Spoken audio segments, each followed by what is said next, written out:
A stock rallies 20% in a single day. The company didn't announce a merger. There was no earnings beat. What happened? A short squeeze.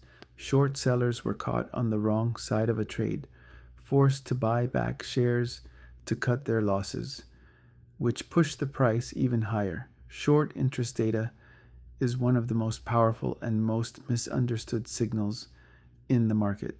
Today I'm going to show you how to read it using AI. Welcome to the AI portfolio. Every week I show everyday investors how to use AI tools to research stocks smarter and faster. I'm not a financial advisor. Nothing here is financial advice, and you should always do your own research before making any investment decisions. Short interest is not inherently bullish or bearish. Understanding what it is actually telling you is the whole game. Short interest is the total number of shares that have been sold short but not yet covered.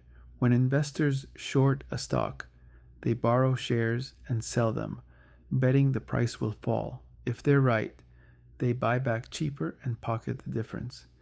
If they're wrong, they have to buy back at a higher price, and that forced buying is what causes a short squeeze.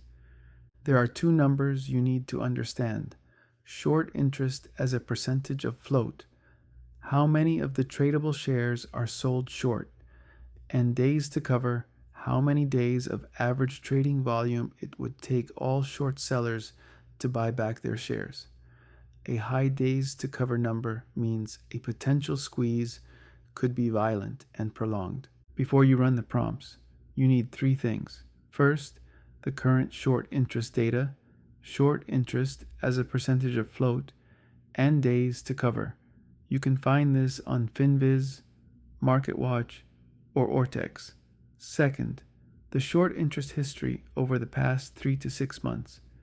Is it rising or falling? Third, any recent news or catalyst that might explain the short thesis. Why are short sellers betting against this company? Once you have that data, you're ready to run the three prompts. Here's prompt 1.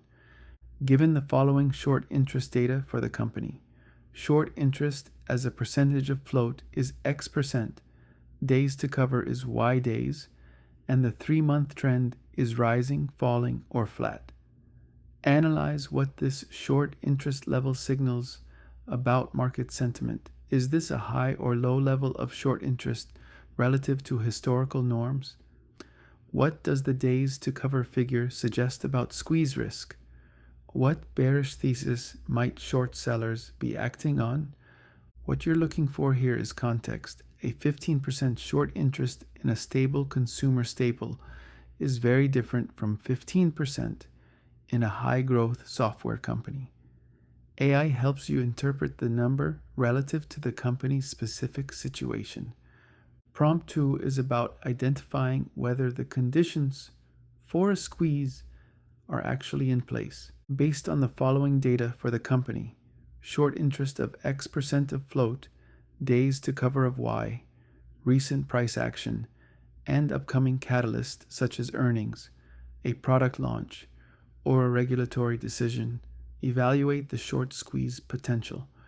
What would need to happen for a squeeze to occur? How likely is that scenario? What are the key risks that could make the short thesis correct instead? The key insight here is that a short squeeze requires both high short interest and a catalyst. Without a catalyst, high short interest is just a sign that sophisticated investors are betting against the company. You need to know which situation you're in. Not all short selling is a strong bearish bet. Some institutions short as a hedge against a long position in a related stock. Some short sellers are taking advantage of arbitrage situations. Understanding whether the short interest reflects genuine bearish conviction or mechanical hedging changes everything. Here's prompt 3. For the company, the short interest is X% of float. Given the following context about the company's recent news, sector dynamics, and institutional ownership, analyze whether the short interest likely reflects strong bearish conviction about the company's fundamentals, or whether it is more likely the result of hedging, arbitrage, or index-related activity. What evidence supports each interpretation? The answer changes how you should act on the data. Conviction shorting means there may be something fundamentally wrong that you haven't priced in. Mechanical hedging is much less informative. Here's how the 3 prompts work together.